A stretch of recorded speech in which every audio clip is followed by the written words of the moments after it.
Ladies and gentlemen, welcome back once again to Samuel Adams Returns. Those anti-federalists, yes they did. They absolutely got it right. Here on Liberty Works Radio Network, where liberty does work for you.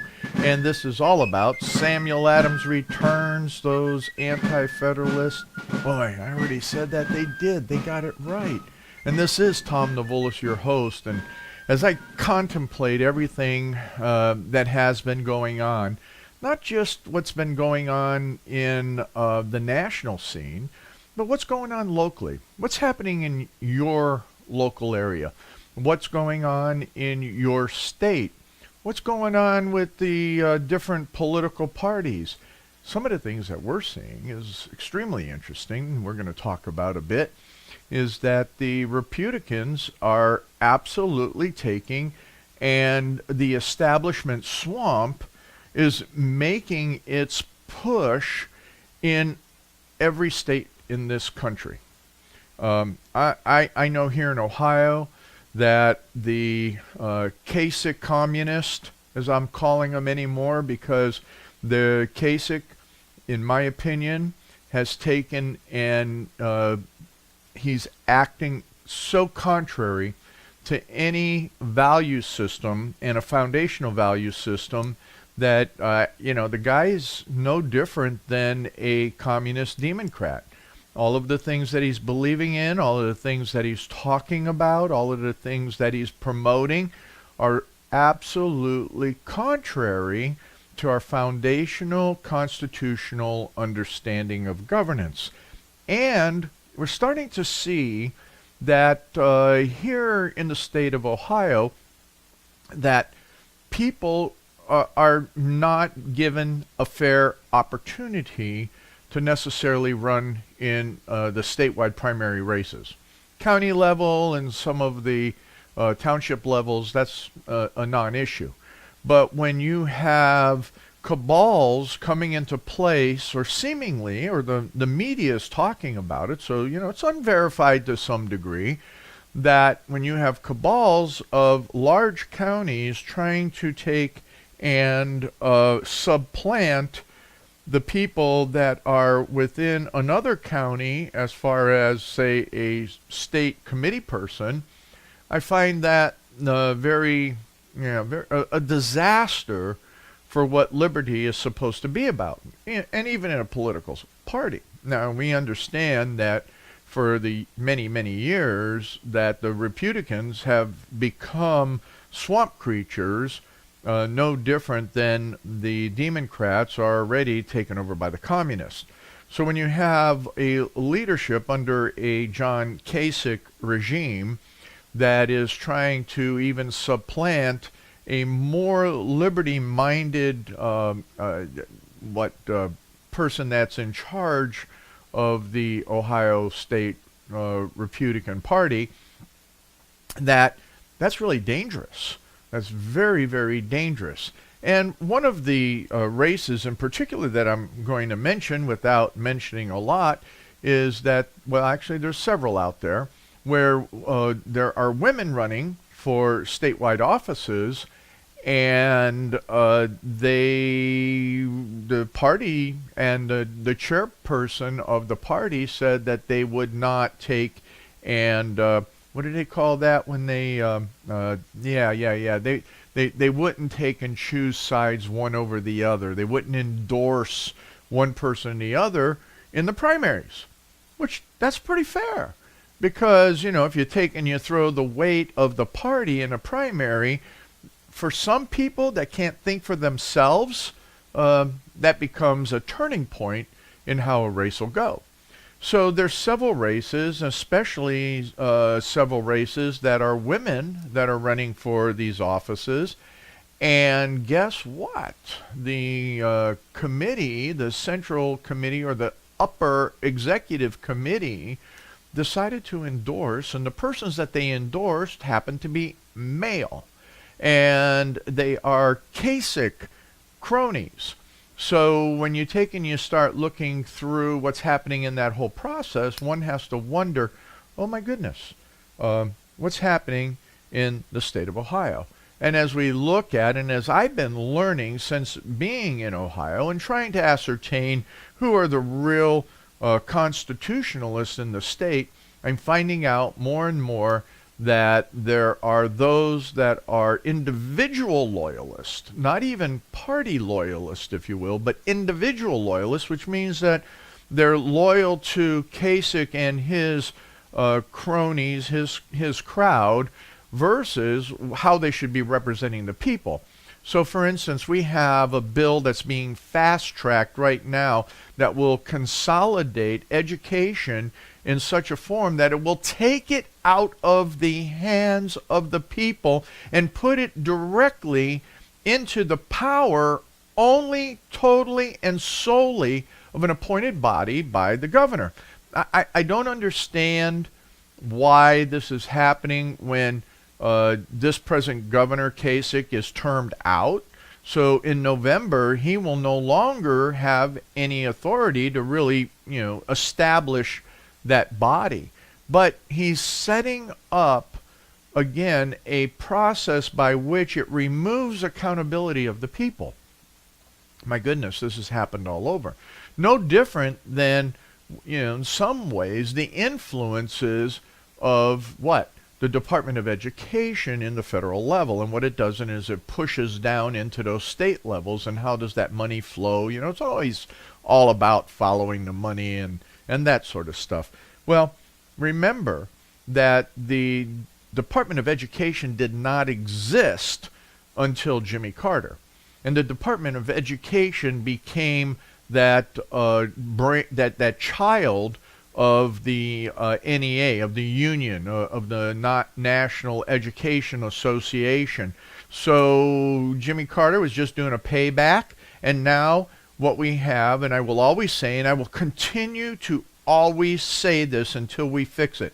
You really want to take care of the problems in the schools and all the mental health issues we have, get rid of the union, get rid of the Department of Education, and bring God back into the schools, bring education back local. Even the state should be limited by what it has the authority to do. And I always will say, and I will continue to always say, to defund the universities. I mean, it was very, very interesting. I just caught a couple things in CPAC this year, and it was even Ted Cruz, he brought it up in his talk at CPAC about education, and that they're the 60s liberals. I call them the 60s communists that are taking and running the educational system, which is exactly what, who was it? Mr. Khrushchev said would happen. So with all of that, what an opening. And what we have to do is look at, oh my gosh, I was looking at our Tea Party meeting, and those that don't know, I am the new president of the Geauga County Tea Party here in Geauga County, Ohio. And when I started looking at all the bills in the legislature, oh my word, are they ever junk bills? But people are so caught up in the media at the national level that we forget what's happening at the local level. And we forget what's happening even down to the county level. I threw up on the screen at this week's meeting just all of the different bills that are even affecting at the township. Wow. Even to the extent that townships with less than 50,000 people, if they have a police department and they're next to a state highway, which there's a lot of those, that they can patrol the state highways and give tickets and collect revenues. That's a bill, and it's amazing. It's in there. But coming back to this House Bill, what is it, 518, that's being fast-tracked. Wow. When you take education not only to supplant the Board of Education, which already Governor Kasich has 10 people on an 18-person board, so only 8 people from around the state are elected, and he has 10 people that sit on that board that are appointed. How much more power needs to be consolidated into a governor's office? We just have so much going on. And I wanted to start out, because I hammered pretty hard last week at the pulpits, and I just do not believe that we should ever forego continuing to talk to those that will listen. You know what? I know pastors and that just won't listen. They don't care.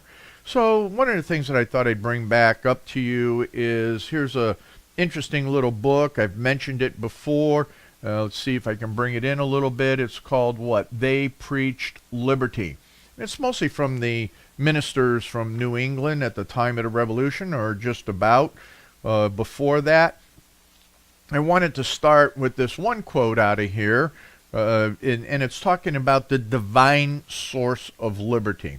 So when we look at what we're dealing with today, and we're going to talk about this issue and the Florida shooting and the Second Amendment and what it really means, because as you can see, my books are leaning right behind me because I have, more than one volume out. I actually am pulling into volume 5 of the Founders Constitution as we talk about the amendments, as much as back into volume 1 that talks about all the fundamental principles. But we'll probably not have time to go back to volume 1, and we'll kind of get lost here in volume 5 a little bit on the Second Amendment.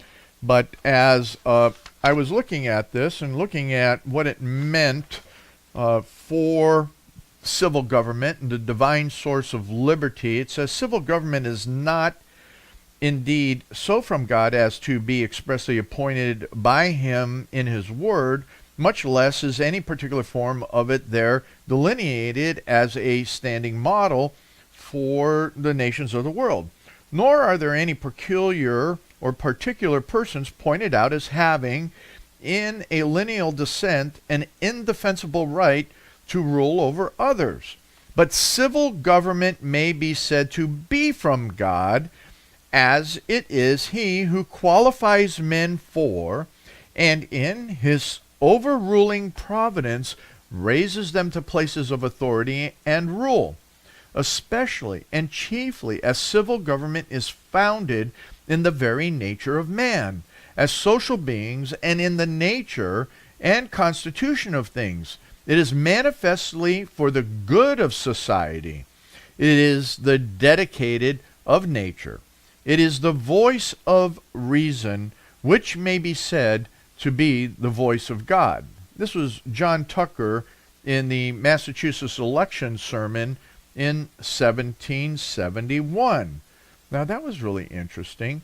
Here's one that I always say to you a lot of times at the end of things, is that Christ came to set up a kingdom diverse, indeed, from the kingdoms of this world. But it was no part of his design to put down or destroy government and rule among men. He came to procure liberty for his people and to make them free in the most important sense, yet not to exempt them from subjection to civil powers or to dissolve their obligations to one another as members of political bodies. This was John Tucker, again, in 1771. Ladies and gentlemen, there are so many things that we need to and shall be talking about that are related to liberty, that are related to how it was preached so that the people understood it from the pulpits. That's what we don't have. And again, in education, we do not have that. We do not have the Ten Commandments, so we have no sense of real morality. No sense of real morality in the schools. So where there is no God, there is no hope. Where there is no God, there are no values that someone can become a character builder upon. They think they can do that. We think we can do that in humanism, but all of a sudden you're making other people a god. So, you know what? Humans aren't someone that make good gods because of all of our flaws, our sinfulness, our problems. So if there are anybody out there that thinks they can be a god, wow, that's a big world to hold up. So with that, we're going to come back and we're going to talk about maybe some local issues, but more about what the founders said and they argued on the Second Amendment when Samuel Adams returns, because the Anti-Federalists, they absolutely got it right here on Liberty Works Radio Network, where liberty works for you. Ladies and gentlemen, welcome back to this next segment of Samuel Adams Returns. Those Anti-Federalists got it right here on Liberty Works Radio Network. And I was wondering if I should say that again like I did at the beginning of the first segment. Yeah, Samuel Adams, he has to return. Those brush fires of our minds need to be lit and engaged, because we have so many people that aren't thinking or don't know how to think, and all you do is you see on the media, especially after the shooting down there in Florida, these kids are running around and chanting, being prodded and poked by the emotional cattle prod, and they don't know what they're talking about. They have not been educated sufficiently in founders' original intent to know what they are saying. So from that, you have the likes of the Communist News Network, as well as the socialist, communist, progressive politicians, especially of the Democrat Party, and who's that Looney Tune? What's his name? Rooney. That Republican, as well as I can't recall the other Republican out of Florida there, who want gun control. Can you imagine? What is wrong with these people, except for the reality and the fact that they are exactly what I said, they're Republicans, and that they do not themselves understand the values of founders' original intent, and that it's meaningful for today, and that we statistically can look at a number of different things, but more so, we have to come to that point of reason and understanding of what it is from that great value proposition. Now, I was thinking about talking another section on They Preach Liberty, but what I wanted to take you through, and it was real interesting, is that I had a dialogue with someone on Facebook relative to the shooting and what a dialogue should look like around this whole aspect of another shooting. Well, the fundamentals are that, to what I said in the first segment, is where the fundamentals really begin, is that the NEA needs to go away. The Department of Education needs to go away. Education needs to come back to the local communities, and within the structures of the state and local communities, they figure it out. The federal government needs to get out of education, and to the extent that the state governments need to defund these progressive communists from the 60s that are destroying and brainwashing our children at that level. They have to, I look at it, and there's a lot of people that I've talked to, and we do have some perversion of the child's mind inside of the secondary education, that K-12 educational process. And in K-12, the facts and realities is that when you're bringing Islamization and you're bringing all sorts of immorality into the children and into the classrooms, which is contrary to the parents, it goes to both what Horace Mann and John Dewey said. They were going to destroy the family, and that the children and family was a mental disorder. I mean, that was Horace Mann. He was talking about family and God being a mental disorder. So instead, what we have is we have a mental health issue by virtue of what is being taught in the educational system, and by taking out the values and moralities of the fundamentals of the Ten Commandments alone. You don't have to take and teach any biblical theology inside of the schools, but having that clear understanding that, number one, in the whole idea of who we are as Americans, from that philosophical position that we are, individualism has a responsibility within the context of society. And that became an interesting argument when the Second Amendment was even being debated. It went back, and we have to go back. Here's what was really interesting to me, over the last couple of weeks in reflection of this, and specific to this. So, Attorney General Sessions made a comment about our English law. And he made a comment in reference to it from that historical perspective. And the left, the media, the progressives went nuts. Well, I'm sorry, folks. And again, I know I'm preaching to the choir. I don't know if anybody outside of all of you in our market area with Liberty Works Radio Network are paying attention to this. But ladies and gentlemen, the fact and the reality is our legal system, our laws, our constitutions have a very direct relationship back into English law. In fact, if you remember a few months ago, that's why I drug back out Volume 1 and looking at the themes of what is populism, and that Edmund Burke brought that up before the floor of the Parliament, is that we individuals, Tom's here, are smatterers in the law.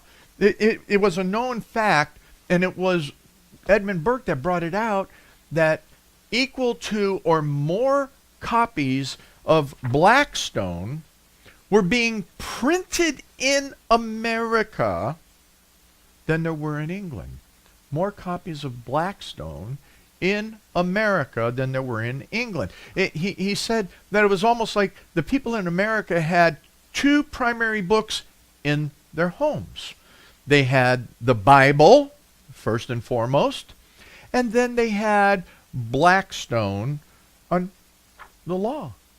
On Blackstone on the law.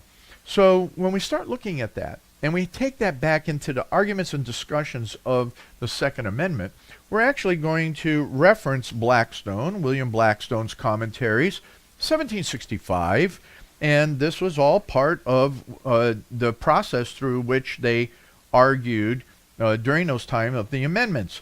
And what it says here in the commentaries, 1:139:5, the fifth and last auxiliary right of the subject that I shall at present mention is that of having arms for their defense, suitable to their condition and degree, and such as are allowed by law, which is also declared by the same statute, William and Mary something 2C, C2, and is indeed a public allowance, under due restrictions, of the natural rights of resistance and self-preservation.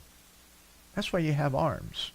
It's not, and we're going to talk about that here, because the arguments around hunting and all of that type of stuff is the arms are for hunting. No, the arms under Blackstone in 1765 clearly brought out that it was for a natural right of resistance and self-preservation, when the sanctions of society and laws are found insufficient to restrain the violence of oppression.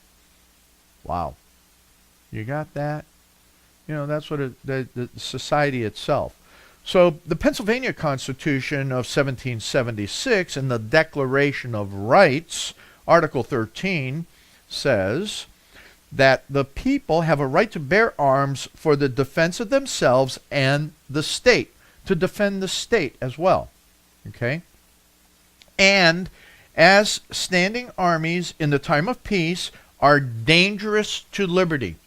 So you wonder all the time, and this is something that has been happening since World War I, Spanish-American War, World War I, and all of that, is that the standing armies, and by constitutional law, you call up the army when you got a problem. It's an international problem. So if you keep a company at war, you do keep the company at war because you fund them all the time. So if you keep a country at war, what you have going on is that you have a standing army. Navy makes sense because we got to protect our shipping lanes. And the Marines make sense because they go along and go wherever the Navy goes. And they're that first effort into anything that we have to do. But to have a standing army, and even the Air Force, because you know what, you can put planes on carriers, so, okay, that makes sense for the Navy, But yeah, I know we got other strategic issues. Okay, you can argue with me all you want, but the standing army, as is brought out here just from Pennsylvania alone, and they actually argued that further in the Second Amendment issue, is that a standing army in a time of peace are dangerous to liberty. They ought not to be kept up. Period. Actually, it ends with a semicolon. But the "and" begins with a capital. And that the military should be kept under strict subordination to and governed by the civil power. Oh, okay. That's very self-explanatory, I think. But then we get into this interesting arguments and discussions in the House of Representatives and the amendments to the Constitution, and it was, 17th and the 20th of August in 1789, and they're listed in the annals of the Congress. The initial argument and discussion was because of the way that the Second Amendment was originally written, and some of the language in it is a well-regulated militia composed of the body of the people, being the best security of a free state. The right of the people to keep and bear arms shall not be infringed, but no person religiously scrupulous shall be compelled to bear arms. That was the original language. So get this again. So the original languages is a well-regulated militia composed of the body of the people, being the best security of a free state. And remember, you can go back to Massachusetts, you can go back to Pennsylvania, you can go back to a lot of the others. The intent and idea of the individuals bearing arms was not only for their personal security, but also that of the self-defense for themselves and protection of the state. So the argument in here, and it took up quite a bit, actually a couple days of argument, was not over the people having the capacity of military arms.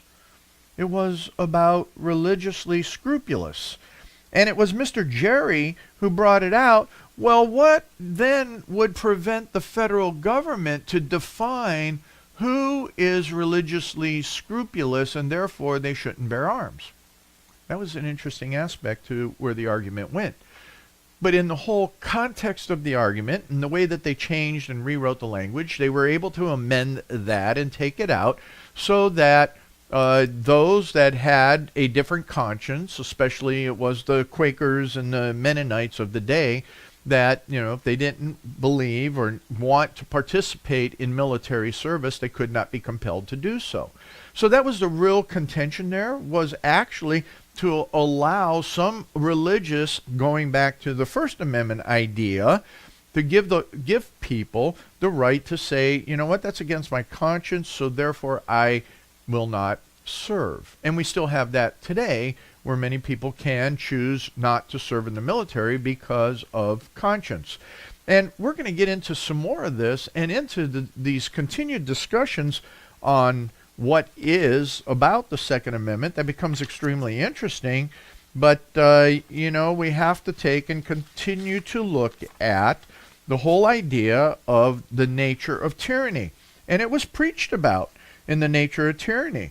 It was the whole idea, it is a very strange, we should be told at this time of day that loyalty and slavery mean the same thing, though this is plainly the amount of doctrine which some, even now, have the forehead to ventilate, in order to bring a reproach upon the revolution, especially of 1768 in England, upon the present happy settlement of the crown, and to prepare us for the dutiful reception of the hereditary tyrant. That was Jonathan Mayhew in 1750. So they were looking at what happened at that period of time in a war, and that tyranny comes from, yes, a government instituting it, and from the whole fact that, gee whiz, you know what? You can have a whole discussion, liberty and slavery, they're all the same. So we hear all these discussions going on today, and at the same time, what are we doing? we're taking and flipping the terminology in such a manner that it is opening the doors to tyranny. It goes back to these young kids. So when we come back in the last segment of Samuel Adams Returns to Anti-Federalists Got It Right, we're going to continue about the Second Amendment, and looking forward to having you back.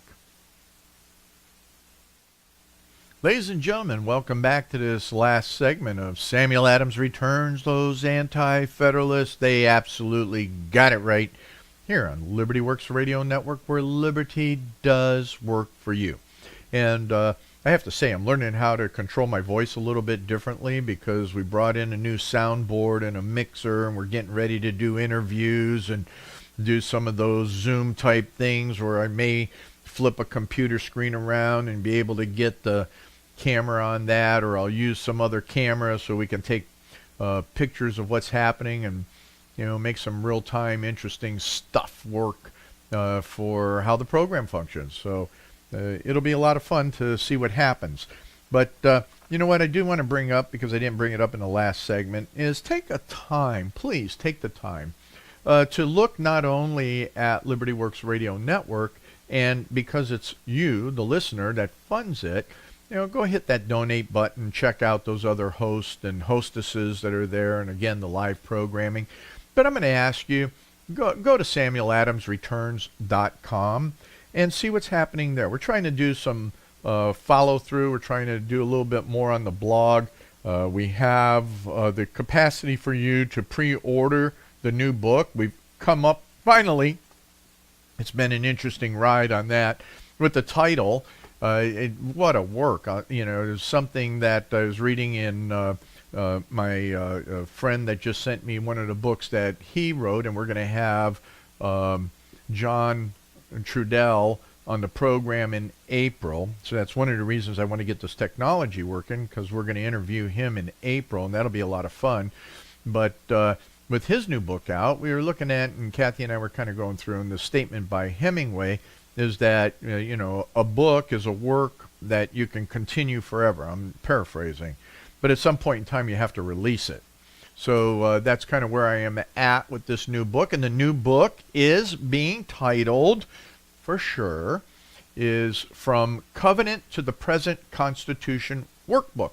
And it does go hand in hand with the presentation and lectures that I've given over the years. And it is detailed, and in the 8.5 by 11 version of it is what it is. It's about 305 pages. So there's a lot of content. And we're going to be selling it for $19.95. So say for $20, and just letting you know. So get on there, take a look. There you get a free sample if you go and click through out of the preface of the book, so you get some idea of what's going on with it.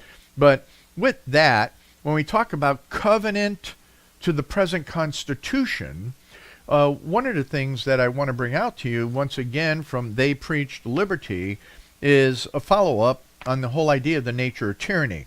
And this one is called The Mask of Patriotism. The mask of patriotism. So, 'tis not every pretended regard for our country or zeal for the public welfare that deserves the name of public spirit. There are hypocrites and impostors, wild enthusiasts and fanatic zealots in patriotism and politics, as well as in religion. Too often, the restless spirit of disaffection and discontent, the wild zeal of ambition and faction, or the ungovernable fury of sedition, treason, and rebellion assume the mask of patriotism, artfully mimic the air of public spirit, and endeavor to obtrude themselves upon the world for the disinterested regard for the common happiness. But 'tis not hard for the discerning eye to detect the imposture and unmask the cheat. This was Noah Wells in his election sermon of 1764. So, as I mentioned in the last segment, and I left off in the first segment, we are hearing all of this rhetoric. We're hearing young people screaming about gun control. We're hearing the leftists talking about it. We're hearing all of that to take away our Second Amendment and claiming that that's patriotic. Well, ladies and gentlemen, we just, I read it to you, and and it's there in what I sent out to you on the promo, The Mask of Patriotism. And so you can have this whole thing on zeal of ambition and faction, the ungovernable fury of sedition, treason, and rebellion. They assume that mask of patriotism. That's what's going on with the Democrats in particular, and with the Rhino Republicans. That's exactly what we have, and we have all of that under this guise. And you heard Nancy Pelosi, of all people, my goodness. Oh, the tax thing's unpatriotic. This is unpatriotic. That's unpatriotic. Well, you know what? She is nothing but a tyrant and a despot. And so under the guise of patriotism. So anyway, let's press on. As we were looking at Blackstone's commentaries, St. George Tucker from the United States and America, he was writing even further from our constitutional perspective, and he does a fabulous blend. For all of those that go to law school, if you're not reading St. George Tucker and how he looks at Blackstone's commentaries, and then how he looks at that in relationship to our form of constitutional republic, man, you're missing out on some really rich stuff.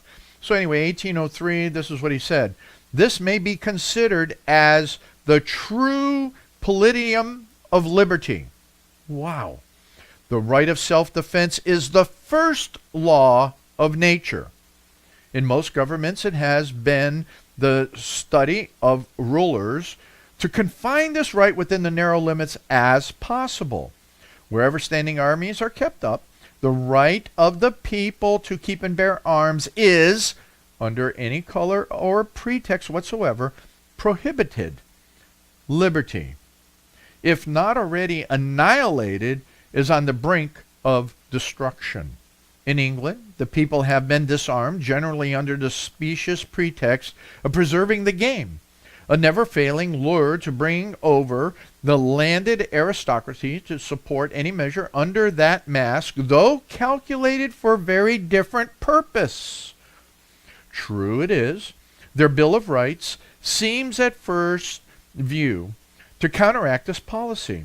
But the right of bearing arms is confined to the Protestants at that time, and the words suitable to their condition and degree have been interpreted to the authorities the prohibition of keeping a gun or other engine, and that means other warfare tools, okay, other engines for the destruction of game to any farmer or inferior tradesman or other person not qualified to kill game. Wait a minute. Now, what they're talking about is that if you're not qualified to go hunting, you don't need a gun. You don't need to have any type of weaponry. So that not one man in 500 can keep a gun in his house without being subject to a penalty. Ladies and gentlemen, this was back in 1803 when St. George Tucker was talking about the Blackstone commentaries in relationship to gun control and what happened in England. And that, oh geez, it's all for hunting. We hear that all the time. We hear that in America. Wait a minute, it's all for hunting. Well, I'm sorry, that's not what it's for. Absolutely not what it's for. There is in here so many different, and what we heard earlier in the last segment, that it is the right of the citizens to bear the arms, not only for their self-protection, but if we go to Blackstone and go back again, and what he said in 1765, and we can reference that with St. George Tucker in exactly that same period, in those same documents, saying that it is indeed a public allowance under due restrictions. Okay, maybe you can't have a 3-inch mortar at your house, or a bazooka, or a laws. But if we look at what's going on with Switzerland, this is where we're talking about here. It is our natural right, and it is under due restriction of the natural right of resistance and self-preservation. That's what it's all about, okay? That's what it is all about. And as you can look at various court cases, there was one thing that went on with Bliss versus Commonwealth in 1822, and what happened when Mr. Bliss had a concealed sword, concealed sword, and how that was talked about, and how he was fined $100, and that it was an indictment, and he was charged on it. But the argument is that it was a conflict within the 23rd section and 10th article of the state constitution to restrict his right. And then it goes on to say that the section provides that the right of the citizens to bear arms in defense of themselves and the state shall not be questioned. So here again we have that in 1822. And you can go through a lot of the different states' constitutions, and it's very explicit in them that the citizenry has a right to bear arms for self-preservation and, if necessary, resistance. To do what? To do this is to take and in defense of their state. So that's what we're all about. I mean, Samuel Adams talked about that in Massachusetts. And when the British were making the invasion, he was responsible for the Committee of Safety. And he ensured that we manufactured our own firearms. And not only that, we manufactured our own powder. And not only that, that what we also did is that we trained daily. Now, one of the things that I will say, and as we look at what happened with these different shootings, is that we need to be responsible in our ownership of firearms. Absolutely, which means that you should get trained. I am a strong, absolute proponent of training. I train often. I train very often. So you need to understand that you should train if you're going to have a firearm. And I believe you should. And I believe that the teachers should. I believe that the administrators in the schools should. And yes, I've heard these other arguments by some of the, talk show pundits out there, is that you should have some armed former professional, be it military or police, as part of the body within the school. I think those are interesting ideas. But I think that if we understand our individual personal rights on ownership of firearms, which we've gotten away from and which we no longer educate our children in, because I guarantee is that the majority of the millennials and those in between, we can hit the generational types of things, but let's just say those under 40, 45, let's go that high, that generation and younger does not understand these provisions according to what were argued and according to what comes to us historically, even from England prior to the whole period of the argument during the American Revolution. There's other cases. In particular, there was William Rawle, a view of the Constitution in 1829. And he says that it's the duty of the state government is to adopt regulations that will tend to make good soldiers of the individuals. And so that's what some of the things that we should do. And that it is the right of the people to keep and bear arms. It shall not be infringed. And the prohibition in general. No clause. Listen, here it is, right here. Listen, congressmen.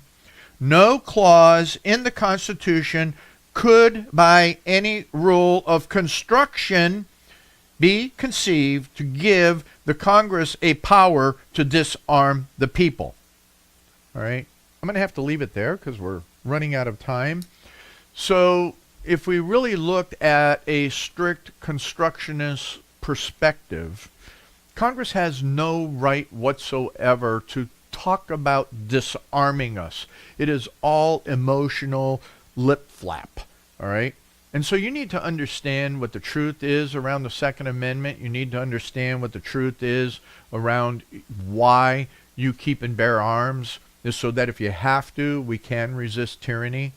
And that is something that has to be taught. It has to be taught in the appropriate manner. It has to be taught morally, because we have to restore God into our educational system.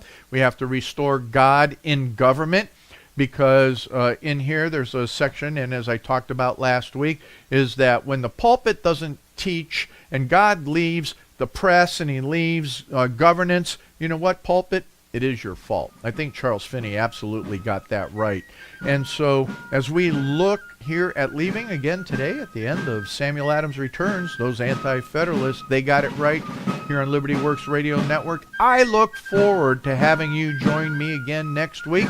And we can continue, maybe not this discussion, but we're going to get a little bit more into, these 5 volumes. So come on back next week.